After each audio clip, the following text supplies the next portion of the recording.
Today, for the immune system, we're going to be talking about germs, communicable diseases, and non-communicable diseases. Germs, what are they? They're tiny organisms or living things that can cause diseases.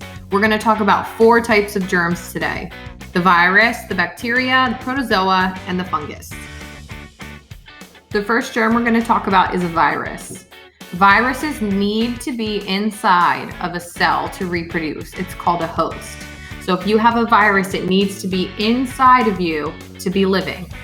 Viruses can cause chickenpox, measles, the flu, and other diseases. And also, if you're sick with a virus, they can live on surfaces for a short period of time. So if you're coughing or sneezing, or someone around you is coughing or sneezing, you want to make sure that you wipe down the surface or wash your hands so that you don't collect the virus. The next germ we're talking about is bacteria. Bacteria are tiny one-celled creatures that get their nutrients from their environments, which means that they need their environment around them so that they can keep living. And in some cases, the environment is the human body.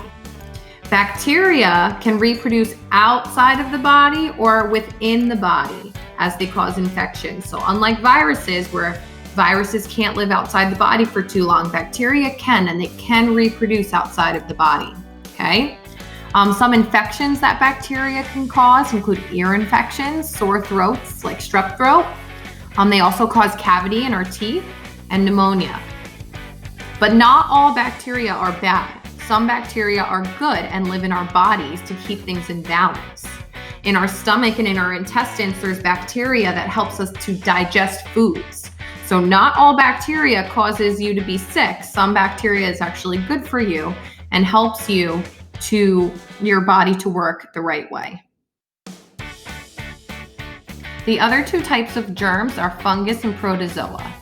Fungus are tiny organisms that can live on their own, and usually they're not harmful to healthy people. People will get infections from fungus like athlete's foot or ringworm, but typically fungus doesn't really affect people who are healthy, okay? They just like to live in damp, dark places, so in between your toes is where you can get athlete's foot.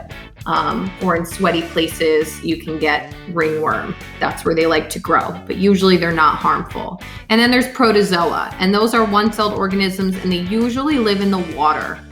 So sometimes if you go somewhere and you drink water that's dirty, you can get a bellyache or the stomach flu from protozoa. But the most of the diseases and viruses that we know about, or the diseases that we know about, come from bacteria and viruses, not from these 2 germs, fungus and protozoa. Now, like I said, most of the diseases that we know about are caused from bacteria and viruses. And those kinds of diseases are called communicable diseases. They're also known as infectious diseases. And these diseases are spread from person to person. And they're caused from bacteria and viruses, like I was saying before. So the communicable diseases that we know about are like the common cold, the flu, measles, the chickenpox. And what it really means is it can go from one person to another person. There's also non-communicable diseases. Those are diseases that cannot be spread from person to person. These diseases are developed over time, or in some cases people are born with, like cancer, diabetes, asthma, cardiovascular disease. A lot of the times, people develop them and they don't catch it from somebody. So if somebody has diabetes, they can't give you diabetes. That's non-communicable disease. But if someone has a cold, they can give you a cold. That's a communicable disease. And I want you to think about the word communicate, because when you communicate, you're giving information back and forth. Communicate, communicable. So that's what I want you guys to think about. If you can give it back and forth, communicable. If you cannot, it's non-communicable. So because we talked about germs and diseases today, the next time we meet, we're going to talk about how we can prevent diseases. We're going to talk about what vaccines and antibiotics are. And we're also going to talk about what our body naturally does to help fight these diseases. So if you have any questions about that, hold off until our next class, and then we'll be talking about how to prevent the diseases how our body helps fight them, and what we can do to kind of stop those diseases.